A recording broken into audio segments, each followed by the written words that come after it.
Kita semua tahu ada 6 selat utama di dunia ini, atau disebut Major Strait. Dari 6 selat utama dunia tersebut, 4 ternyata berada di Indonesia. Mengapa dikatakan Major Strait atau selat utama? Benar, selat itu adalah laut di antara dua pulau. Ada ratusan sebenarnya di dunia ini. Tapi mengapa dikatakan ada selat utama? Karena selat itu dilalui oleh kapal perniagaan. Jalur niaga tersebut memberikan julukan sebagai Major Strait. Dari 6 selat tersebut, nomor 1 ada di wilayah Indonesia, yaitu Selat Malaka. Sekali lagi, dari 6 selat penting dunia tersebut, 4 berada di Indonesia, di mana kita ketahui terusan Panama, terusan Suez itu adalah selat yang di luar Indonesia. Tetapi tahukah kita bahwa Selat Malaka adalah selat yang dilewati lebih dari 100.000 vessel atau kapal niaga besar setiap tahunnya. Dan selat ini merupakan selat terbanyak dilintasi kapal, sehingga dikatakan sebagai selat nomor 1 di dunia. Kita perhatikan negara di utara Indonesia, ada Jepang, Hong Kong, Taiwan, Korea Selatan,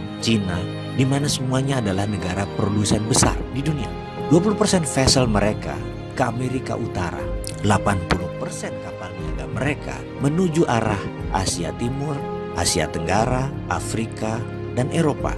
Dan semuanya melalui selat di Indonesia. Bahkan ada 18 juta barel per hari kebutuhan BBM negara utara Indonesia tersebut, di mana 80%-nya disediakan oleh Selat Hormuz, juga melalui Selat Malaka. Australia kalau mengirim barang ke negara utara Indonesia tersebut pasti melewati Selat Lombok dan Selat Makassar. Lalu Indonesia dapat apa sih sebenarnya? Jujur, Indonesia tidak dapat apa-apa dari laut yang dipakai tersebut, dari selat yang dipakai tersebut, tidak dapat apa-apa. Oke, itu masa lalu. Kalau ke depan bagaimana? Bagaimana kalau kita kendalikan selat itu sebagai aset bangsa? Peraturan internasional tidak ada yang mengatur negara archipelago seperti wilayah Indonesia, seperti wilayah negara-negara Pasifik Selatan. Kita peraturan internasional itu selalu mengacu pada aturan kontinental atau daratan.